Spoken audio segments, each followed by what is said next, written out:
convidá-los a todos para abrir a palavra de Deus em Romanos capítulo 1, 26 e 27. Por causa disso os entregou Deus a paixões infames, porque até as mulheres mudaram o modo natural de suas relações íntimas por outro contrário à natureza.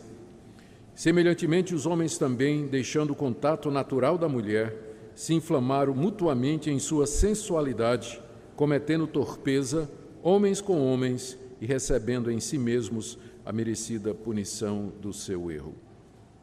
Até aqui a leitura da palavra de Deus.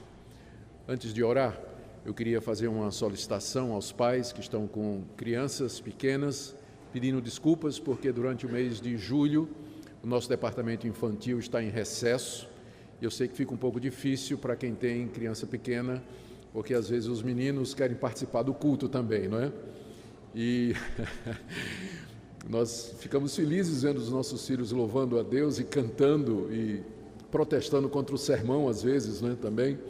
Mas nós pedimos que, se você não tiver condição de controlar ou manter o seu filho quieto, então saia só um pouquinho com ele, para ele acabar de gritar lá fora, e quando ele se acalmar, você pode trazer ele de volta, é muito bem-vindo. Nós não queremos que você perca a parte do culto, nenhuma parte, mas nós precisamos de entender que é preciso um ambiente de tranquilidade e silêncio para que nós possamos nos concentrar em ouvir a palavra de Deus.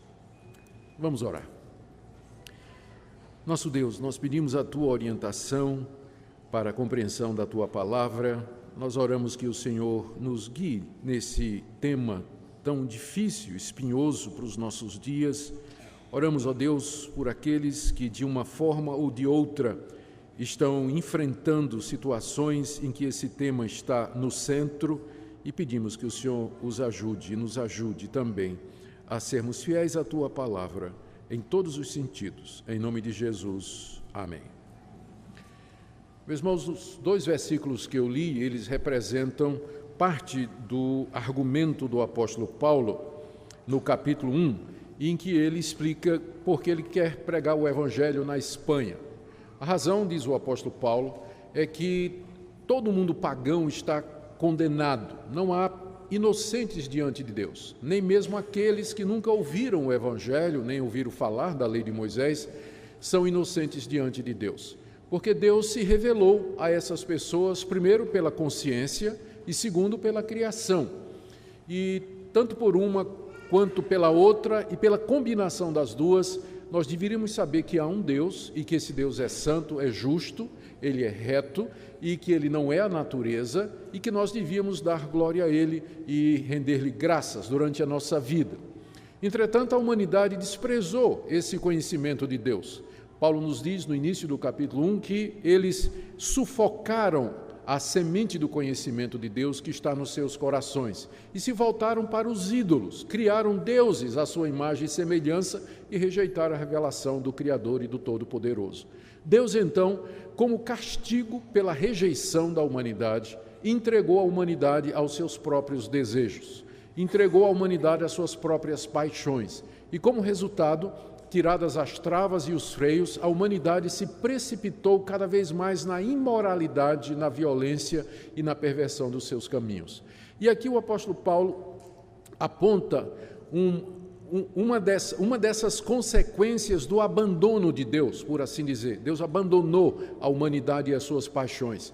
E como resultado, então, nós lemos aqui, os homens, sem mais a graça de Deus para controlá-los, eles perverteram a ordem natural das coisas, desonraram seu corpo entre si. E Paulo aponta para o lesbianismo e o homossexualismo como sendo evidências concretas dessa entrega de Deus. Ou seja, Paulo vai falar e fala dessas duas coisas nos versos 26 e 27 como sendo uma expressão do juízo de Deus sobre a cultura dos seus dias. E nós fazemos a transposição e vemos também esses sinais hoje indicando a ira de Deus sobre a nossa própria cultura e nossa própria sociedade. Portanto, o meu tema nessa noite é esse, dos versos 26 e 27. Quando Paulo fala que Deus entregou os homens, as pessoas, às suas paixões infames, ele fala no verso 26 que as mulheres mudaram o modo natural de suas relações íntimas por outro, que é o lesbianismo, contrário à natureza. E no verso 27 ele diz que os homens fizeram a mesma coisa, homem com homem, cometendo torpeza e recebendo em si mesmo a merecida punição do seu erro. Nós estamos diante de um dos assuntos mais sensíveis e polêmicos dos nossos dias, que é essa questão da homossexualidade. Por homossexualidade nós entendemos não somente a atração e o sentimento entre pessoas do mesmo sexo, mas também as próprias relações sexuais entre elas. A pergunta é por que esse assunto tem ganhado tanta visibilidade em nossa época? E a resposta pode ser dada na seguinte direção. Primeiro, porque o movimento, chamado movimento gay, ele organizou-se nos últimos 30 anos e ele assumiu uma militância que não existia antes. Sempre houve pessoas que se sentiram atraídas por outras do mesmo sexo e que mantinham relações com pessoas do mesmo sexo. Sempre houve. Há relatos disso nas culturas mais antigas que nós temos conhecimento. Mas é que somente agora, nas últimas décadas, no mundo ocidental, é que houve uma movimentação das pessoas que são participantes desse movimento para fazer com que não somente esse tipo de relação seja considerado aceitável, mas que seja visto como normal e até desejável. E esse movimento, então, ele vem ganhando cada vez mais, apesar de ser minoria, a adesão de políticos, de artistas, de fazedores de opinião e tem conseguido influenciar os meios de comunicação, a mídia, a política, a cultura e a própria opinião pública, não é? Eu sei que vocês não sabem disso porque crente não vê novela, mas me contaram que na novela da Globo, numa novela da Globo recentemente, houve a primeira cena de sexo gay jamais apresentada numa novela. Como eu sei que vocês não assistem novela, eu estou trazendo essa informação para vocês, não é? De que isso aconteceu e que mostra, de fato, como o movimento gay ele tem conseguido impactar e influenciar a cultura e a mídia em geral. Ganhou até os meios acadêmicos, a defesa de acadêmicos, de estudiosos, que argumentam e tentam demonstrar cientificamente, por exemplo, a questão da ideologia de gênero, que os gêneros se constroem socialmente e que não é uma questão da escolha do indivíduo, né? E pela última contagem que eu soube, né, já havia 16 possibilidades de sexualidade. Você nasceu mulher, mas por dentro você é homem, mas você gosta de mulher. Ou então você nasceu mulher, você por dentro é homem e você gosta de homem. Aí o contrário, você nasceu homem, mas por dentro é mulher e gosta de mulher. Então são 16 possibilidades. Antigamente tinha um velho marque, né, quando a gente chegava no hotel, tinha dizendo assim, marque o sexo. Aí tinha uma caixinha M e outra caixinha F, né? O masculino ou feminino. Hoje vão ter que colocar 16 caixinhas, né, para que você marque qual é a sua identidade, né, sexual. Como resultado exatamente dessa movimentação que existe hoje em todo lugar no mundo ocidental com relação à questão da sexualidade. Mas até aqui os cristãos poderiam dizer é uma questão da pessoa diante de Deus e nós respeitamos as opções que as pessoas tomam na vida e tudo mais. Mas a questão é que esse movimento, o movimento organizado, ele tem feito ataques cada vez mais ousados contra o cristianismo e contra a família e contra os padrões tradicionais das culturas ocidentais que foram influenciadas pelo cristianismo. Para começar, eles conseguiram rotular todo pensamento contrário como sendo discurso de ódio. Então, se você disser, eu não concordo com o homossexualismo, já é rotulado de homofobia. Nós não temos nem o direito de dizer que, na minha opinião, na nossa opinião, né, a gente respeita as pessoas, ama as pessoas, quer tratá-las todas por igual, mas se você disser que a homossexualidade está errada, já vem o rótulo de homofóbico ou discurso de ódio. Então, eles vêm conseguindo emplacar isso na cultura, na opinião pública.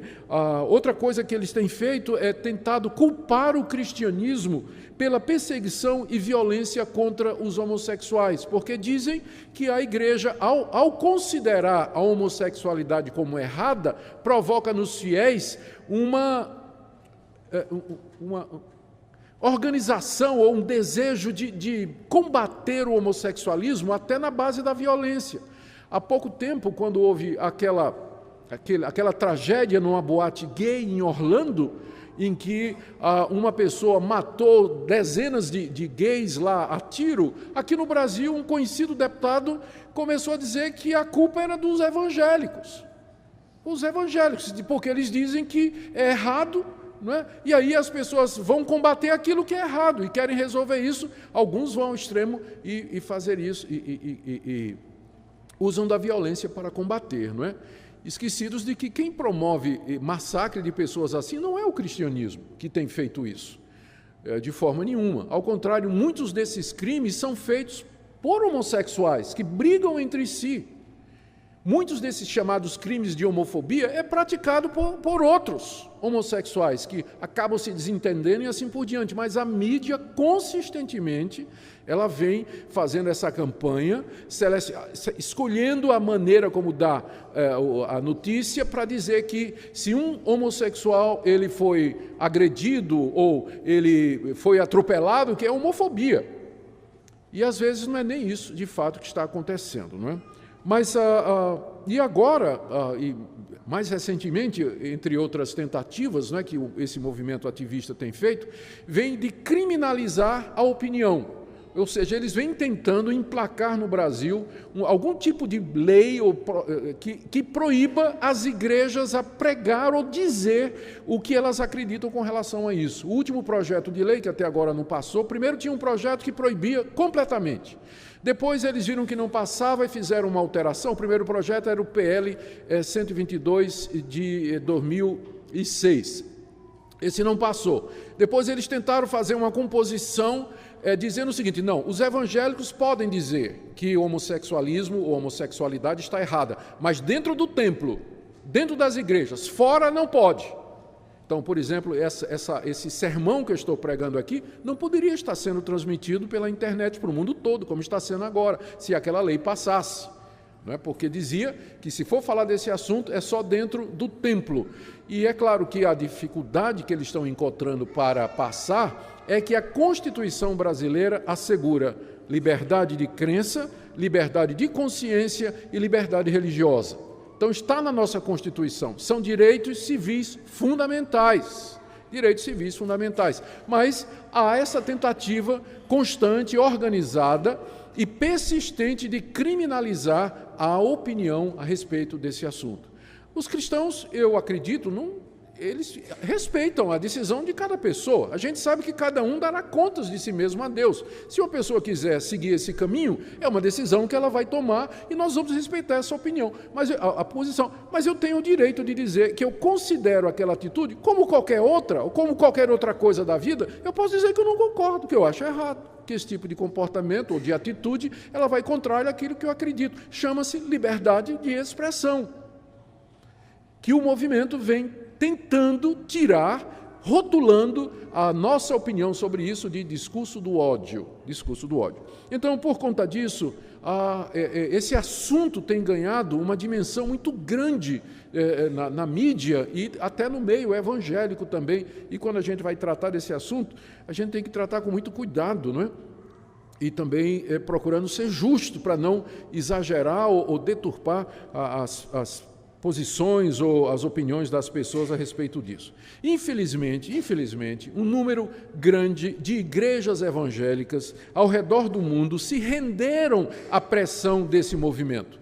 Nos Estados Unidos, a igreja mãe da Igreja Presbiteriana do Brasil, que é a PCUSA, Presbyterian Church of America, of United States, eles já de algum tempo atrás, eles cederam à pressão e eles passaram a considerar a prática homossexual como sendo normal e uma opção de cada um. Passou a aceitar como normal. O passo seguinte foi aceitar o casamento gay. E o passo seguinte é que agora tem pastores e pastoras gay também.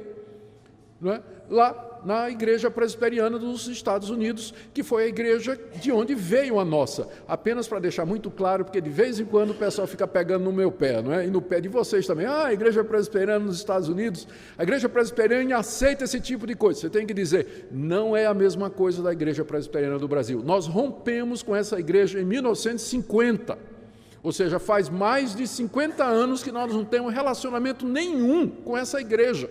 Não temos relacionamento. É outra denominação que a gente nem considera como igreja irmã, não é, por conta dessas atitudes que ela vem tomando. Mas também muitas igrejas metodistas, igrejas luteranas, igrejas episcopais e outras igrejas, elas vêm cedendo à pressão e vêm aceitando o casamento gay, vêm aceitar. Agora mesmo a Igreja Batista teve uma confusão, porque teve uma Igreja Batista que fez um casamento gay, e a Convenção Batista se reuniu e discutiram durante um tempo, acabaram desligando a igreja da Convenção Batista, não é? Acabaram desligando, mas já começou também no meio batista e em outros meios também, e infelizmente a pressão é muito grande. Surge a chamada teologia inclusiva, que é uma tentativa de teólogos do movimento de explicar que a Bíblia não proíbe a homoafetividade e que nós estamos muito enganados quando a gente lê passagem como essa que nós estamos aqui, que nós temos diante de nós,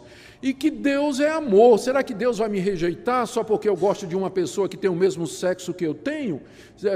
Não é? Deus vai me rejeitar por conta disso? Será que não existe coisa mais séria com a qual Deus deveria estar ocupado, em vez de ficar me marcando só porque eu nasci assim, que eu sinto essa atração por pessoas do mesmo sexo? Então, esses teólogos, eles tentam justificar à luz da Bíblia, né? E chega ao extremo de dizer que Davi e Jonatas, né, tinham aquela relação homoafetiva, porque numa certa passagem Davi diz assim, Jonatas, o teu amor é melhor do que o amor de mulheres. Ao pessoal, olha aí.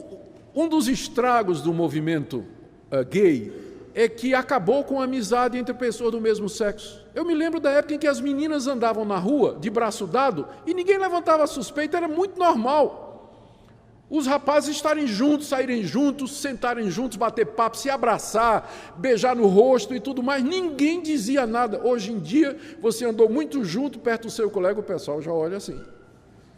Então, o movimento conseguiu acabar com essa coisa bonita, que é a amizade entre pessoas do mesmo sexo, que era a amizade que Davi tinha por Jonatas. Chega ao ponto de dizer que Jesus e João tinham também essa relação. Porque na noite em que foi traído, diz lá que Jesus foi traído, João encostou a cabeça no ombro de Jesus e perguntou, quem é o traidor? Está vendo? Eles dizem. Mas houve uma época em que um rapaz podia encostar a cabeça no ombro de outro e era perfeitamente normal. É que os nossos olhos foram mudados por causa da pressão do ativismo gay. Nós passamos a ver maldade onde ela não havia e passamos a enxergar determinadas coisas onde elas nunca estiveram antes. Nunca estiveram antes. Infelizmente, então, isso vem acontecendo. Bom, o que está em jogo realmente para os cristãos que creem na Bíblia como a palavra de Deus é essa questão. Como é que então nós devemos encarar a questão da homossexualidade? E meu objetivo nessa noite é expor o que o apóstolo Paulo escreveu sobre este assunto aqui nessa passagem. O verso 26 e 27 do capítulo 1 da carta aos Romanos tratam exatamente desse assunto. Antes de começar a exposição do texto, deixe-me limpar o terreno e esclarecer aqui alguns pontos sobre o que o Paulo está dizendo e, na verdade, o que é que ele não está dizendo. Acho que eu vou começar com o que Paulo não está dizendo, ou o que é que ele não está proibindo aqui, ou vou tentar dizer como é que algumas pessoas acham que esse trecho deveria ser lido.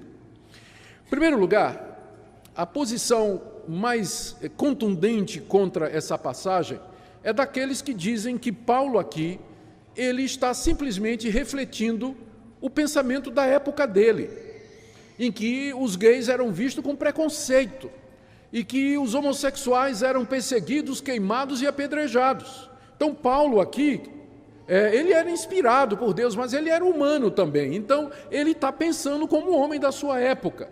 Portanto, isso aqui não vale para nós hoje, porque reflete o pensamento de 2000 anos atrás, quando ninguém sabia direito essa questão da homossexualidade, que é uma coisa que é genética, que, enfim, é inevitável, a pessoa já nasce desse jeito. Paulo não tinha como saber naquela época. Então, ele, como todo mundo, achava que a homossexualidade era uma coisa errada. Logo, essa passagem não vale para nós hoje. É o que muita gente diz. Mas a verdade é outra.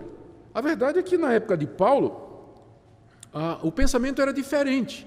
Embora Paulo tenha nascido judeu, ele nasceu numa cidade grega de Tarso, na Cilícia, e era cidadão romano.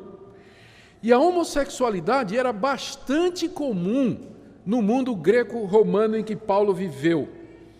Aristófanes, um famoso dramaturgo grego que viveu alguns anos antes de Cristo, ele disse numa certa ocasião que a homossexualidade era tão comum na cidade de Atenas que ele estava certo de que a maioria de sua audiência era de homossexuais. Os livros de história nos dizem que dos 15 primeiros imperadores, 14 eram homossexuais. Nero era casado com um homem. Então, era extremamente, quando não tolerado, era encorajado. A pederastia, que é o envolvimento de homens com meninos, era vista como sendo uma maneira do menino galgar a maturidade. Era considerado normal isso aí. Então, Paulo não está refletindo o espírito da época, ele está indo ao contrário do espírito da época dele. Ele não está condicionado pela cultura, ele está indo contra a cultura dos seus dias. Os judeus que eram contra esse pensamento eram uma minoria. O Israel e os judeus que lá estavam representavam uma porção ínfima do vasto Império Romano, civilização gigantesca de alcance mundial. Os judeus não tinham influência nenhuma. O pensamento dominante era que aquilo era visto como uma coisa comum. A bem da verdade se diga que tinha alguns filósofos e alguns poetas que questionavam a prática homossexual, mas, no geral, era aceito no mundo de Paulo. Normalmente. Então, ele não está aqui falando como uma pessoa que está bitolada pela cultura da época dele. Ao contrário, ele está indo contra aquilo que era aceito como normal nos seus dias. Também outra coisa, algumas outras pessoas dizem, não, tudo bem, Paulo aqui está falando realmente contra o homossexualismo, mas ele está aqui se opondo somente ao homossexualismo religioso. Deixa eu explicar. No Antigo Testamento, tem 4 passagens onde se fala a respeito dos prostitutos cultuais. O que eram os prostitutos cultuais? Eram homossexuais que eram sacerdotes, ministros das religiões pagãs. E eles ministravam nos altares, ofereciam os sacrifícios e eles se deitavam com os homens, como parte da cerimônia religiosa. Eles eram, então, prostitutos cultuais, eram homens, eram homossexuais que eram religiosos e praticavam homossexualidade no contexto religioso. Então as pessoas dizem, olha, Paulo está proibindo aqui a idolatria, ele está proibindo aqui o culto aos deuses pagãos. Mas eu fico olhando no texto e procurando onde está isso, eu não encontro. Onde é que está aqui que Paulo está proibindo a idolatria, nessa passagem aqui? Ele está falando das relações homossexuais em geral. Não está destacando que, não, eu sou contra a homossexualidade que faz parte, que leva à adoração de deuses estranhos ou você se envolver no culto pagão. Onde é que está isso aqui no texto? Paulo não está falando disso. Ele está falando da homossexualidade em termos mais amplos possíveis, que engloba tudo. Outros dizem assim, não, isso aqui o apóstolo Paulo está apenas criticando a pederastia ou a pedofilia, que era muito comum nos seus dias. Tá bem, até poderia ser se tivesse só o verso 27, mas e o verso 25 que diz de mulher com mulher? Isso não é pederastia. Então, Paulo não está falando de pederastia, pedofilia, ele está falando de, independente da idade, de relações homossexuais, independente da idade, e tanto de mulher, como de homem como homem. Mais uma vez, é uma tentativa de tirar a força dessa passagem. Outros ainda dizem aqui, Não, aqui o apóstolo Paulo, ele está proibindo somente os relacionamentos homossexuais quando eles são abusivos e violentos, porque se há fidelidade e amor entre o casal gay, então não tem nada errado nisso, porque o que vale é o amor, é o mais importante, que haja fidelidade. Paulo está apenas condenando essas relações violentas. Mas eu olho mais uma vez para o texto e pergunto, onde é que está isso no texto? Paulo não está destacando nenhum tipo específico de relação homoafetiva, ele está falando dela em geral e, portanto, está incluindo todas. Todas, não está destacando uma em particular.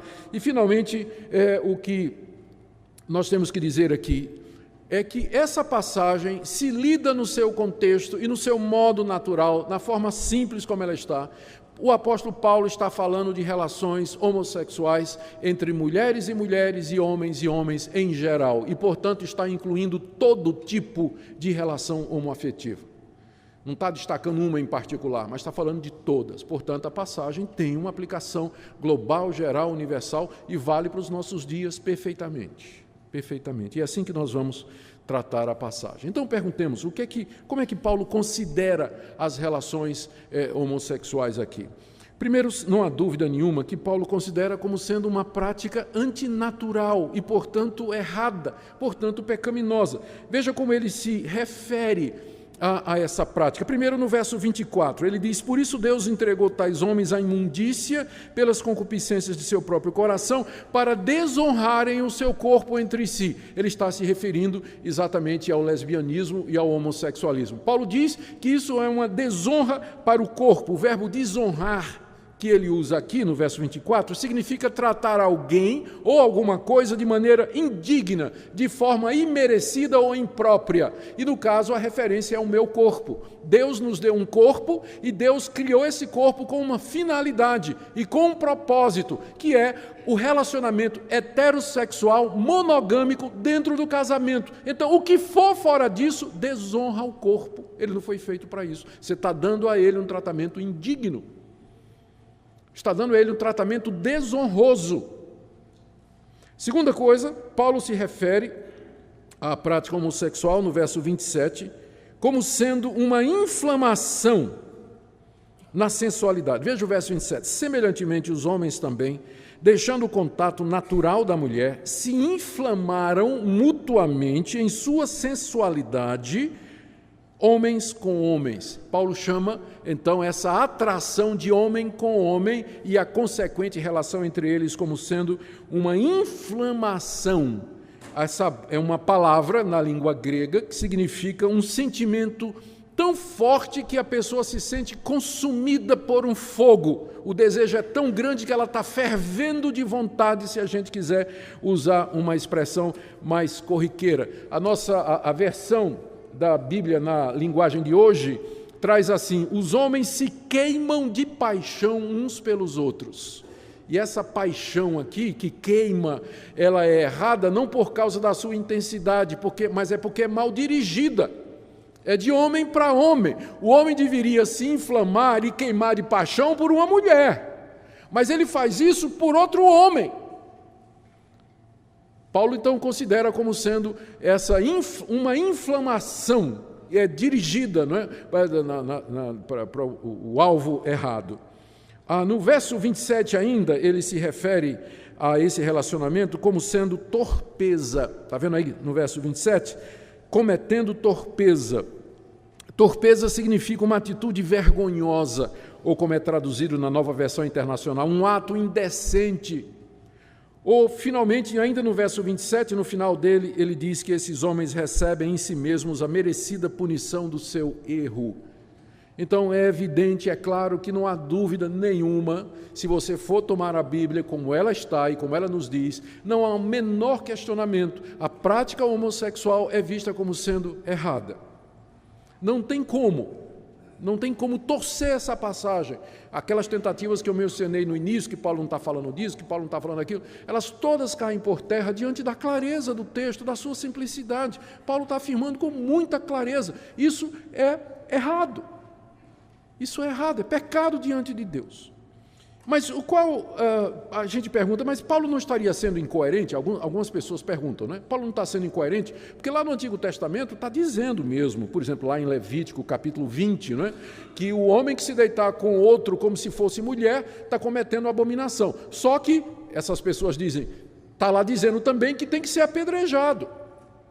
Então, não está sendo Paulo incoerente, porque ele está pegando uma parte e deixando outra. Ele devia dizer também que era para apedrejar os homossexuais, e Paulo nunca disse que é para fazer isso. Mas é de uma capciosidade impressionante esse tipo de argumentação, que ignora a distinção clara que o Novo Testamento faz entre aquilo que é moralmente errado e a aplicação de penalidades que estavam relacionadas com a nação de Israel. Então, as leis que manda apedrejar bruxa, feiticeiro, homossexual, menino desobediente, sabia disso? Que tinha uma lei que dizia que se o menino for muito desobediente, ele tem que ser apedrejado, né? Vocês estão ouvindo, né, molecada? O pessoal está ouvindo aí. Tudo bem. Então, antigamente em Israel, né, a lei civil determinava o tipo de punição. Mas a lei de Israel não passa para a igreja. A igreja não é uma nação. A igreja não está contida num território geográfico, ela não tem uma legislação de punir os infratores, não é? Então, aquelas leis do Antigo Testamento que falam de mandar matar e tudo mais, elas não passam para a igreja no dia de hoje. Tem a ver com Israel enquanto nação. Mas a lei moral de Deus, ela permanece para sempre. E esse tipo de atitude, a prática homossexual, o adultério, e a fornicação, a prostituição e tantos outros que são mencionados no Antigo Testamento, é uma quebra do 7º mandamento, não adulterarás. E a lei de Deus permanece para sempre. Então, esse pessoal que diz assim, Paulo está sendo incoerente, por que não pega tudo do Antigo Testamento? Ignora de propósito essa distinção clara que nós encontramos na própria Bíblia. O Novo Testamento preserva a lei moral de Deus revelada no Antigo, mas rejeita a lei civil, diz que ela se cumpriu, ela tinha um propósito, não tem nada mais a ver com o povo de Deus. Aí vem a pergunta, por que a homossexualidade está errado? Não é? Por que está errado? E a resposta, quando nós lemos aqui o texto, é que o apóstolo Paulo nos diz que está errado porque é contra a natureza. Não é isso? Você vê no verso 26 que as mulheres mudaram o modo natural de suas relações íntimas. Qual seria o modo natural das relações íntimas da mulher? É ter relações íntimas com um homem. Mas as mulheres mudaram o modo natural e passaram a ter relações com outras mulheres. Então, esse é o primeiro ponto. No verso 27, Paulo, agora se referindo ao homem, diz assim, que eles deixaram o contato natural da mulher. E aí, se inflamaram com homens, e isso aí é um contato não natural. Então, esse é o ponto, esse é o problema. É contra a natureza. Não foi assim que Deus criou. Quando Deus criou o mundo, Deus criou o primeiro casal, e ao criar um homem e uma mulher, ele estabeleceu o padrão do que é natural. Natural é um homem e uma mulher, casamento monogâmico, heterossexual. Da mesma forma que adorar a criatura em vez do Criador é uma perversão da revelação, a homossexualidade é uma perversão da ordem natural das coisas. E é isso que Deus, é essa comparação que está aqui. Da mesma sorte que a humanidade perverteu a revelação que Deus fez de si mesmo e adorou a criatura em vez do Criador, Deus os entregou e, como resultado, eles perverteram a ordem natural das coisas. E deu isso aqui que nós estamos lendo agora. Veja também como é que Paulo se refere, infelizmente, à nossa tradução, os nossos tradutores, eu não sei por que eles não disseram, ou não traduziram assim, mas literalmente o verso 27 está dizendo assim, semelhantemente, primeiro no verso 26 ele diz assim, por isso Deus os entregou a paixões infames, porque até as suas fêmeas no original, traduziram como mulher, mas para nós hoje tem uma diferença muito grande por causa da ideologia de gênero, não é? Então, você pode ser fêmea de nascimento, mas mulher é uma construção social. Mas é interessante que Paulo está dizendo aqui, quando ele se refere às mulheres, ele se refere como as fêmeas, verso 26, mudaram o modo natural de suas relações íntimas. E quando chega no verso 27, semelhantemente os machos. Eu não sei por que a nossa tradução colocou mulheres e homens, porque perde um pouco da força do original, não é? Semelhantemente, os machos, deixando o contato natural da fêmea, se inflamaram mutuamente em sua sensualidade, cometendo torpeza macho com macho, recebendo em si mesmos a merecida punição do seu erro. Então, Paulo, ao tratar dessa questão, ele vai logo na questão biológica de definição. É macho e fêmea, não tem meio termo. E o problema é quando essa ordem é invertida. O problema é quando essa ordem é pervertida, que dá nisso aí. É nisso que consiste, então, o pecado, o erro, que é uma perversão da ordem natural, uma mudança, uma alteração da ordem natural. E de onde vem essa mudança? E por que as pessoas fazem isso? Paulo aqui, ele não está dando uma resposta, ele não pretende responder essa questão aqui. Ele entende com muita clareza que a origem disso é a concupiscência do coração do homem, como ele diz no verso 26. Por isso, Deus os entregou a paixões infames. Então, essas paixões já havia no coração.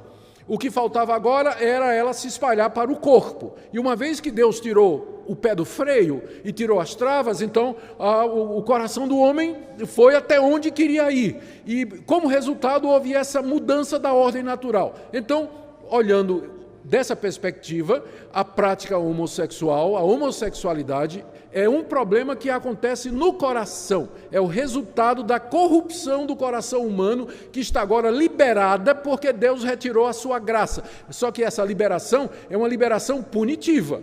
É o resultado da reação de Deus porque a humanidade rejeitou o conhecimento, a descoberta que ele fez de si mesmo na consciência e na criação. Então, a origem é essa, é o coração do homem. Veja como Paulo se refere a paixões infames, no verso 26, e também fala da concupiscência do coração, no verso 24. Fala de inflamação mútua, ou seja, essas coisas primeiro acontecem no coração, para depois, então, se tornarem uma prática, não é? Agora, é claro, hoje, nós sabemos que nesse processo, né, em que as pessoas abraçam a homossexualidade, tem alguns fatores externos que precisam ser considerados. Por exemplo, a educação dos pais. Tem pai que de propósito já cria o filho nem homem nem mulher. Vocês sabem disso, né? De vez em quando aparece aí na mídia um casal, especialmente lá nos países da Europa, que cria um menino sem definição, ou a menina sem definição de sexo.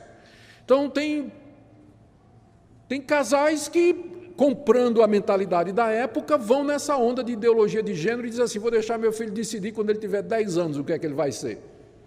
Então, até lá, eu vou tratar ele como menino e como menina ao mesmo tempo, ou nenhum dos dois. Não sei. Algumas escolas estão querendo isso, a gente sabe. Uma boa notícia é que a Associação Nacional dos Juristas Evangélicos, da qual eu tenho o privilégio de fazer parte, nós conseguimos uma grande vitória lá em Niterói recentemente, derrotando ideologia de gênero na Câmara. Eles queriam colocar nas escolas públicas e, graças a Deus, foi derrotado. Estamos brigando no que a gente pode, mas a luta é grande, né? Nós vamos falar sobre ideologia de gênero no próximo domingo, na escola dominical, que nós vamos ter uma aula só sobre isso, né? Então, eu creio que vai ser do interesse de vocês. Mas o meu ponto aqui, para voltar ao que estou dizendo, a gente sabe que a educação dos pais, a educação pública, acaba provocando isso, né? A influência da cultura e da mídia, onde isso é colocado de maneira tão aberta, né? Provoca também. Eu acho que eu já disse para vocês no domingo passado que eu estava vendo televisão e apareceu a notícia, sabe aqueles eventos de a moda masculina de verão de 2016, né? Teve um lançamento da moda masculina de verão de 2016 lá em um país da Europa. Quando eu olhei, era tudo, de homem não tinha nada, não tinha, os modelos tudo afeminado, com roupinha afeminada, coladinho assim, com aquele jeito, né? Moda masculina, é a cultura, é a época, é assim. Então é natural que num ambiente desse a criança fique confusa, o adolescente fique confuso. Então, pode acontecer que alguns até vão por um caminho, até por curiosidade, né, para saber o que é aquilo, o que é que isso representa, e dá uma dor de cabeça aos pais, né, muito grande. Abuso sexual sofrido na infância, muitos apontam para isso, que foram abusados na infância, e apontam como sendo a causa. Lares disfuncionais, onde os papéis não são respeitados, onde quem usa calça é a mulher e o homem usa a saia, não é? Então, em lares disfuncionais assim, onde os papéis não são bem definidos, a criança cresce confusa sem saber realmente, e é difícil. Pensa no menino, como é hoje. O menino nasce, é uma parteira, com exceção se nascer aqui na igreja, que nós temos bons médicos aqui que trabalham na área de parto. Tá certo? Não vou dizer o nome dele, não. Então, ele nasce é uma parteira. Quem vai cuidar dele é uma enfermeira. Quando ele for para a escola, a escolinha, vai ser uma professora. Quando ele entrar na universidade, vai ser uma doutora orientadora dele. Quando ele arrumar um emprego, vai ser uma patroa. Não é isso? E quando casar, vai casar com a mulher. E sabe quem vai fazer o casamento? Uma pastora. Cadê o modelo masculino para esse menino? O pai omisso em casa? Qual o modelo de homem que esse menino tem para dizer, eu quero ser homem, eu quero ser isso aí, ó? Cadê? Ele não sabe o que é ser homem. Nos Estados Unidos, os evangélicos têm um movimento chamado Promise Keepers, guardadores da promessa. É um movimento muito grande. Sabe qual é o objetivo desse movimento entre os evangélicos? Reunir os homens e dizer, nós vamos dizer a vocês o que é ser homem. Tem que ensinar os homens o que é ser homem hoje. Porque de um lado você tem o machismo, que deturpa o papel do homem, dizendo que o homem é machão, violento, bate em mulher e tudo mais, que é uma aberração, é pecado do mesmo jeito. E do outro lado o homem cresce feito um banana. Não tem masculinidade nenhuma. É feminado. Fica sem modelo. E quando tem esses modelos, às vezes é um modelo ruim na família. E o resultado é isso que nós estamos vendo aí. Então, há todos esses fatores externos, né? E mais recentemente, e algum tempo atrás, isso já está sendo abandonado, começaram a dizer que isso é um problema, né? Que isso é uma tendência que a pessoa nasce com ela. Agora, nós temos que decidir, porque eu não sei mais o que é que eles estão pensando. Porque, primeiro, de um lado, você vê gente dizendo, não, o homossexual, ele nasce homossexual. Mas agora estão dizendo que não, que é uma questão de escolha. É uma questão de gênero, ou seja, você nasce de um jeito, mas depois você pode escolher ser outra pessoa. Então, a gente não sabe nem o que estão pensando agora. Nasce assim ou não nasce? Porque se nasce, não tem isso de ideologia de gênero. E se ideologia de gênero é verdade, então não é uma coisa de nascimento. Fica essa confusão toda que estão trazendo e discutindo aí, não é? Então, meus queridos, nós não podemos ignorar esses fatores, mas uma coisa também, não tem nada errado nós reconhecermos que tem gente que vai por esse caminho, por criação, foi abuso na infância, influência dos amigos, a moda, nós não estamos negando isso, mas uma coisa que nós queremos que também não seja negado é que esse é um problema que começa aqui. É um problema do coração, é um problema da corrupção do coração humano. O texto é muito claro, a palavra de Deus é muito clara a respeito desse tipo de coisa. E nós precisamos estar atentos e claros com relação a isso. Finalmente, qual o castigo que Paulo menciona aqui para a prática homossexual? Ele mencionou no final do verso 27, não é? Homens com homens, recebendo em si mesmos a merecida punição do seu erro. Paulo se refere aqui a uma punição que é recebida ao mesmo tempo das relações. Diz que é merecida e que é neles. Existem várias possibilidades. A própria degradação moral que a pessoa experimenta, e não se iluda, embora o nome seja gay, e a palavra gay significa feliz e alegre em inglês, isso não retrata a vida de muitos deles. Isso não retrata a vida de muitos deles que sofrem e têm problema de depressão, problema de identidade, uma luta muito grande. Então, pode ser uma referência a alguma forma de flagelo, dor espiritual, psicológica ou física, a própria degradação é que a pessoa se submete a fazer uma coisa que não é natural, por mais que ela queira pensar que está fazendo uma coisa natural. Mas há consequências para esse tipo de procedimento. Encerro fazendo a seguinte pergunta: o que é que o texto nos ensina? Eu vou começar com algumas afirmações e terminar com as negações. O texto afirma que sexo e gênero são definidos biologicamente, macho e fêmea, são definidos na criação. A gente é aquilo que a gente nasceu. É claro que a sociedade e o convívio com os pais vai nos ajudar a confirmar isso, a amadurecer e sermos aquilo que já somos por nascimento, verdadeiros homens e verdadeiras mulheres. Esse é o papel da família e o papel da sociedade, desenvolver aquilo com que nós já nascemos. Então, nós não podemos aceitar a ideologia de gênero. Segundo, nós afirmamos que a homossexualidade ela não é genética e, portanto, ela não é irresistível, mas é uma decisão que o indivíduo toma. Terceiro, a vasta aceitação, prática e defesa da homossexualidade em nossos dias mostra o juízo de Deus sobre nossa geração. Quarta afirmação, há perdão e libertação no Evangelho. O apóstolo Paulo, escrevendo aos Coríntios sobre esse mesmo assunto, no capítulo 6, ele afirma ter conhecimento de pessoas que tinham sido assim, mas que foram mudadas. Não sabeis que os injustos não herdarão o reino de Deus? Não vos enganeis, nem impuros, nem idólatras, nem adúlteros, nem efeminados, nem sodomitas, nem ladrões, nem avarentos, nem bêbados, nem maldizentes, nem roubadores herdarão o reino de Deus. Tais fostes alguns de vós. Ou seja, Paulo conhecia gente que tinha sido sodomita, efeminado, praticante da homossexualidade. Paulo conhecia alguns, tais fostes alguns de vós, mas vós vos lavastes, mas vós fostes santificados, fostes justificados em nome do Senhor Jesus Cristo e no Espírito do nosso Deus. A mudança, a perdão, a libertação, a transformação.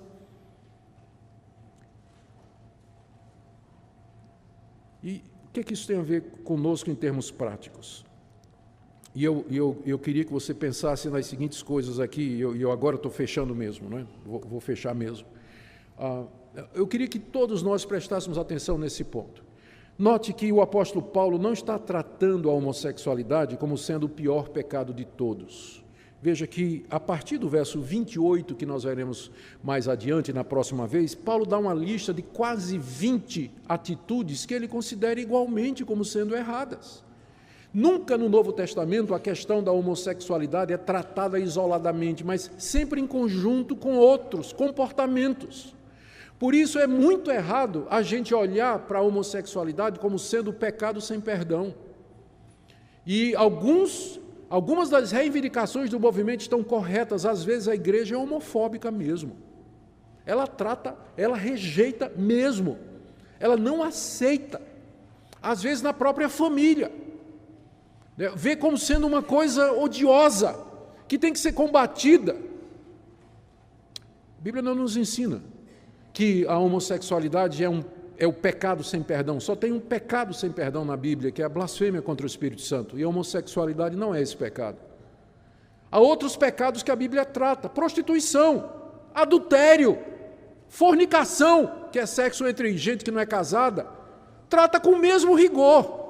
Então é muito errado quando a igreja elege essa atitude aqui como sendo o ápice, o clímax de todos os pecados de imoralidade. Está errado isso. Nós temos que chamar o arrependimento todo mundo. Não é só quem está vivendo nessa prática da homossexualidade, mas chamar o arrependimento o adúltero, o imoral, que vive na prostituição, quem trai a mulher, quem trai o marido, o namorado que vai para a cama. Tem que chamar o arrependimento do mesmo jeito. Homofobia está errado.